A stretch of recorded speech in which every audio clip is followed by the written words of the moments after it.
J'ai mal à la tête, je devrais pas faire de vidéo, mais ça fait longtemps que j'ai pas fait de vidéo, donc du coup je fais une vidéo. Aujourd'hui, on va faire double réaction. Alors déjà un clip que j'ai déjà vu, et après un nouveau clip que j'ai pas vu. Et donc aujourd'hui, on retrouve mes GOAT de l'année dernière, mes Rookie of the Year 2025. On retrouve aujourd'hui Kiki avec la sortie de leur nouveau mini-album. J'ai lancé la vidéo, j'ai rien préparé du tout. Déjà, on va commencer avec Delulu. Delulu, j'ai vu la chanson, j'ai surkiffé. Actuellement, c'est ma sautie. Bon, en même temps, il n'y a pas eu grand-chose qui est sorti, là, vu qu'on est quand même juste au mois de janvier. Mais c'est actuellement ma sautie. Et je pense qu'elle va garder cette place pendant un petit moment. À moins qu'il y ait un gros banger qui sorte. Mais c'est ce que j'attends aussi, qu'il y ait des gros bangers qui sortent. Mais ouais, Delulu, déjà, gros kiff. J'ai adoré la vibe du clip. L'instru, il y a quelque chose...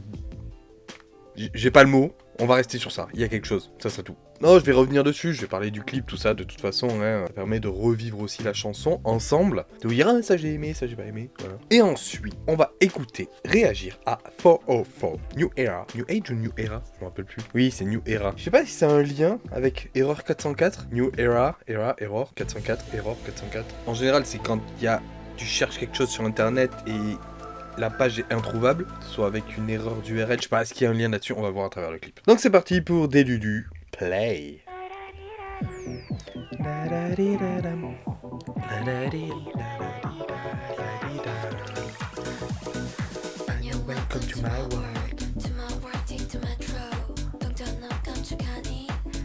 Toutes ces images superposées, c'est incroyable, c'est hyper kitsch, ça fait un peu années 80, ça me fait penser un peu au clip de Asteroids Galaxy Tour, je me rappelle plus comment ça s'appelle cette chanson qui était un gros banger à l'époque.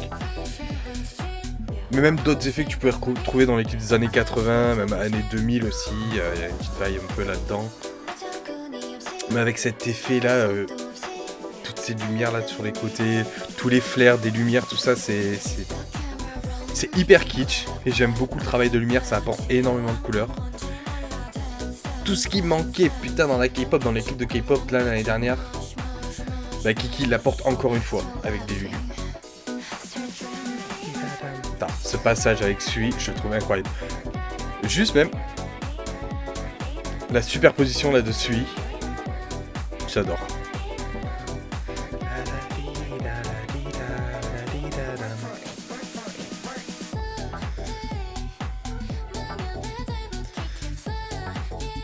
J'aime bien aussi cette vibe féerique, on est un peu dans une sorte de pays imaginaire, avec ces belles plantes, la cascade, tout ça, on est dans un monde paradisiaque, c'est un peu l'Éden. Ça fait un peu penser à la vibe ASAP de New Jeans, mais après aussi des trucs comme ça avec une personne qui plonge dans l'eau comme on l'a eu avec Homme là avant. Ça fait penser aussi un peu à Yachu aussi, qui a une vibe comme ça dans un de ses clips. J'adore les chevaux, les quads, j'aime bien la superposition. Mais vraiment, c'est trop Kiki. C'est vraiment la vibe Kiki. De passer d'un Eden aux filles en quad comme ça, en train dans la poussière et tout, c'est...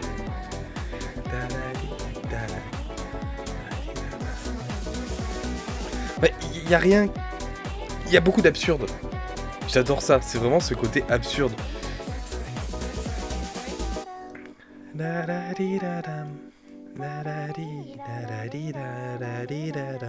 J'ai l'impression que cette EP c'est vraiment l'era de Homme. Elle apparaît pas mal quand même. J'adore toujours autant. Ça reste ma sautie pour le moment. Enfin vraiment j'ai ce truc en plus de l'écouter en boucle et plus je l'écoute, plus je l'adore, plus je la trouve mieux même. Le clip je trouve incroyable pour l'instant. C'est aussi mon clip de l'année. Mais c'est ça qui est cool, c'est qu'il y a un côté kitsch là-dedans mais super bien utilisé. C'est très stylisé. Et vu qu'en plus ça représente une vibe que tu retrouves aussi avec l'esprit de la chanson, c'est acceptable au final, et je trouve ça super beau, super mignon. C'est comme je vous dis, ça part un peu dans un délire. Au début on est dans la ville avec ce côté nightclub qui fait référence un peu aussi justement à la musique qu'on entend, avec ce côté un peu house. Et puis on part dans un univers complètement onirique. On lâche la ville pour aller dans un pays imaginaire. Et puis de ce pays imaginaire, on le lâche pour aller dans le désert avec des quads.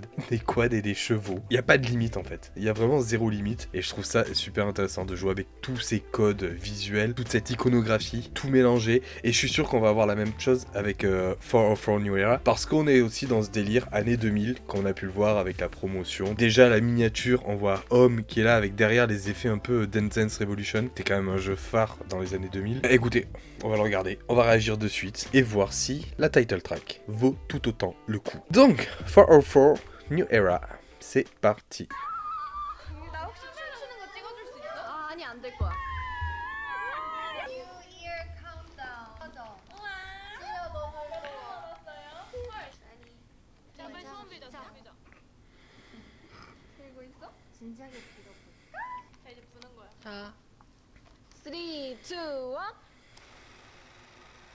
너는 무슨 소원 빌 거야?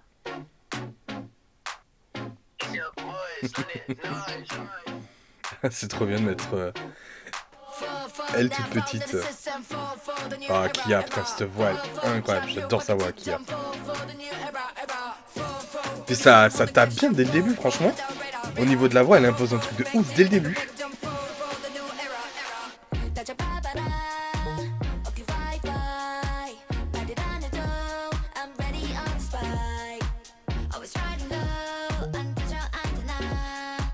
Je trouve que ça suit bien quand même ce que Delulu déjà a présenté dans le style musical, en restant dans un délire house. Mais je parlerai des B-sides après, j'ai écouté les B-sides, et c'est vraiment les deux morceaux qui je trouve qui se distinguent le plus du projet, et on reviendra là-dessus après. J'aime bien, ça mélange vraiment plusieurs aspects, il y a un côté un peu mode là, quand elles sont là avec le fond blanc, avec la guitare et tout. Oh putain, je veux un skate, je veux un skate oui, non.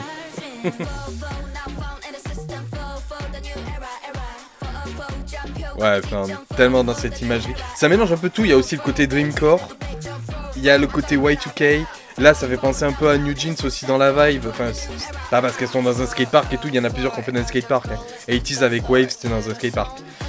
Mais là, je sais pas, ça fait penser à Wonder Girl, j'ai l'impression. Avec le côté noir et blanc et tout. Mais ça change tout le temps d'univers, c'est ouf, et avec diverses formes à chaque fois, ça reste toujours dans leur délire au final. Là, le côté mode avec tous les textes et tout, ça me fait penser un peu à Whiplash de aespa, avec les covers des albums. Bon, là, il y avait le délire, j'ai vu ça. Ça y est, les gens sur internet dire ouais, là, on dirait trop ETA de New Jeans. Écoutez, le délire de Kiki, c'est d'aller partout, quoi. En fait, c'est pas juste de prendre un modèle, c'est d'aller partout. Bah, je ferme ma gueule un petit peu et je vais écouter la musique parce que depuis tout à l'heure. Mais il y a des choses à dire, c'est trop cool.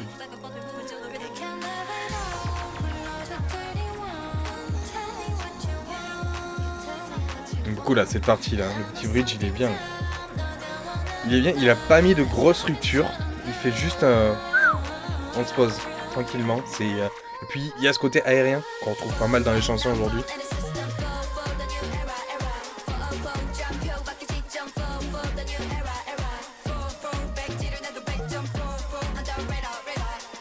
Enfin, il peut y avoir des bons remixes. Hein. Ah, Kiki Vibe. Aidumi Vibe. Oui, Kiki Vibe, mais Aidumi, quoi. Attends, mais c'est la Corée de Aidumi aussi, quelquefois.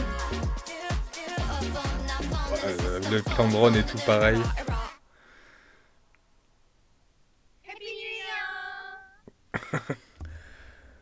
Ouais, attendez, je vais me le regarder, je reviens dans... Bah pour vous dans un claquement de doigts, mais je vais regarder de nouveau le clip.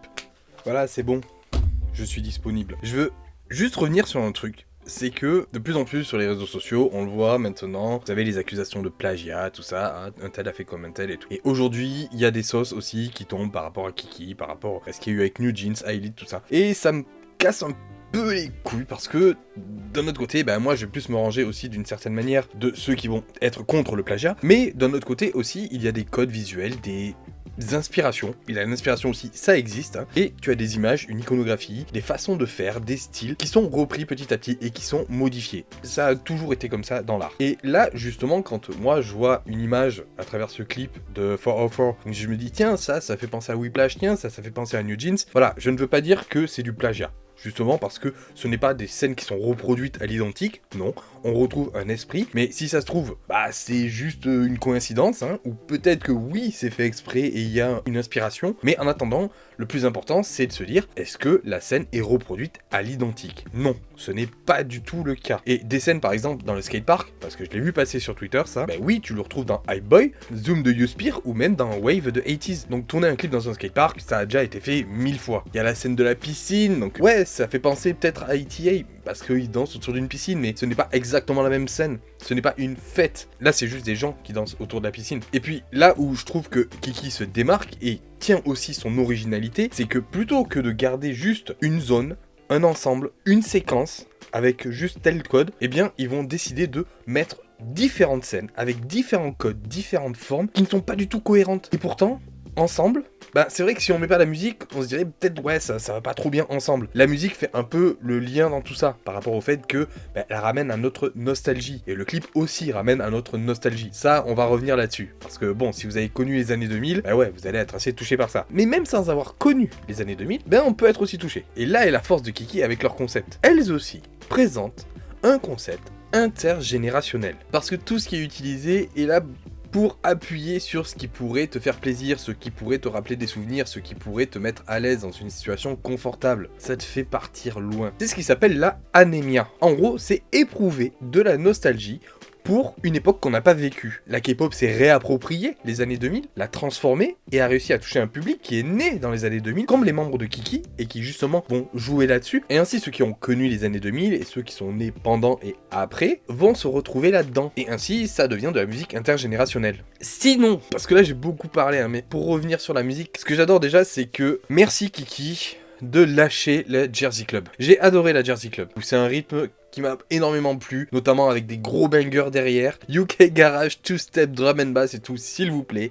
stop. Après, de toute façon, c'est comme tout dans la K-pop, toutes les chansons, c'est cyclique. Ok, c'est bon, maintenant on souffle. Et ben, Kiki ramène de la house, et ça fait du bien. En plus de ça, il y a même une vibe encore plus rétro, hein, vraiment, je sais pas, je trouve qu'on est vraiment dans un style qui mélange à la fois années 2000 et aussi années 80, mais c'est Kiki, il n'y a pas de frontières, il n'y a pas de limite, ça veut un peu tout mettre ensemble, mais à la fin, quand tu verses ton smoothie, ben, ça a bon goût. Donc Kiki, c'est toujours une réussite pour moi, bah, dites-moi ce que vous en avez pensé.